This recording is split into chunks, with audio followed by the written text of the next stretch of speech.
અમરેલીના સુગરપરા ગામની સીમમાં આવેલા બોરવેલમાં એક બાળકી પડી જવાની ઘટના બની છે. ખેતમજૂરની 1.5 વર્ષની બાળકી બોરવેલમાં પડી જતા સ્થાનિક વહીવટીતંત્રમાં દોડધામ મચી જવા પામી હતી. મળતી વિગતો પ્રમાણે ભનુભાઈ ભીખાભાઈ કાકડિયાની વાડીમાં કામ કરતા શ્રમિક પરિવારની 1.5 વર્ષની દીકરી ખુલ્લા બોરવેલમાં રમતા રમતા પડી ગઈ હતી.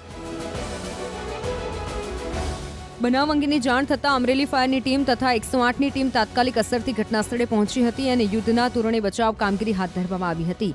ફાયર વિભાગના અધિકારી દ્વારા આપવામાં આવેલી જાણકારી પ્રમાણે આ બાળકી બોરવેલમાં 40થી 50 ફૂટના અંતરે ફસાઈ છે. જો કે ઘટનાની ગંભીરતાને ધ્યાનમાં રાખી 108ની ટીમ દ્વારા ઓક્સિજન સપ્લાય શરૂ કરવામાં આવ્યું છે. જ્યારે ફાયર વિભાગ દ્વારા એક કેમેરો પણ ઉતારવામાં આવ્યો છે. હાલ બાળકીની સ્થિતિ પર ચાંપતી નજર રાખવામાં આવી રહી છે.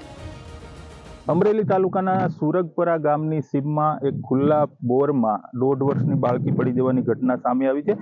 આપ એ દ્રશ્યો જોઈ રહ્યા છો કે 1.5 વર્ષની જે એક પરપ્રાંતિ ખેત મજૂર છે તેમની બાળકી આ બોરમાં પડી ગઈ છે. અત્યારે હાલ અમરેલી 108 અને ફાયરની ટીમ ઘટના સ્થળે છે. લગભગ 2 કલાકથી જહેમત કરવામાં આવી રહી છે. 108ની ટીમ દ્વારા અત્યારે પ્રાથમિક રીતે આ બાળકીને ઓક્સિજન પહોંચાડવામાં આવી ગયું છે. અત્યારે આપ જે દ્રશ્યો જોઈ રહ્યા છો એમાં ફાયર અને 108ના 3 કર્મચારીઓ છે જે ઓક્સિજનની પાઇપ સતત નીચે સુધી પહોંચી રહે એમાં બિલકુલ વિક્ષેપ ન થાય તે પ્રકારની કામગીરી કરી રહ્યા છે.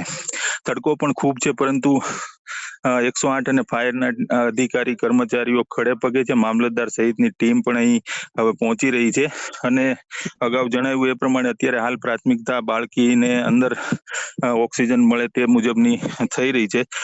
રોબોટના સ્પેશિયાલિસ્ટને બોલાવવામાં આવ્યા છે.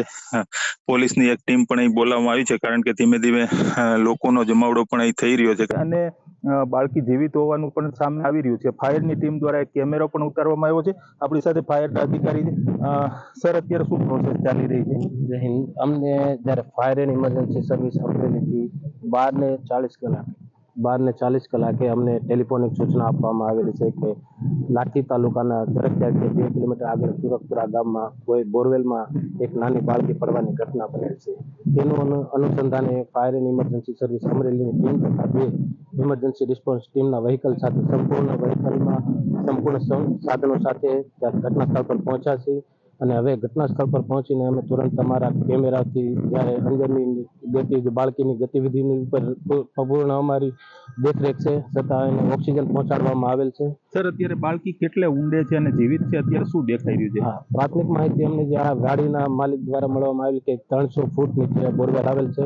એમાં બાળકી 50 ફૂટ પર અટકાયેલી છે. સર, અત્યારે કેમેરા ઉતાર બાળકી મૂવમેન્ટ કરે છે? નહીં, શરૂમાં એમને મુવમેન્ટ દેખાડું છું પણ હજી કોઈ મુવમેન્ટ એવું દેખાડું નથી. અત્યારે ઓક્સિજન પહોંચાડી દીધું? હા, ઓક્સિજન શરૂ. સર, હવે પછીનો નેક્સ્ટ સ્ટેપ શું હશે? નેક્સ્ટ સ્ટેપમાં અમે રોબોટના એક્સપર્ટને બોલાવેલા છે જે અહીંયા આશરે 1 કલાકની અંદર પહોંચીને બાળકીને અમે રેસ્ક્યુ કરી આપશું. તો આ હતા ફાયરના અધિકારી અને અત્યારે હાલ સુરગપરાની સીમમાં 108 અને ફાયર દ્વારા આ 1.5 વર્ષની બાળકીને બચાવી લેવા માટે જહેમત ઉઠાવવામાં આવી રહી છે. રાજન ગઢિયા, ન્યૂઝ 18 ગુજરાતી, અમરેલી.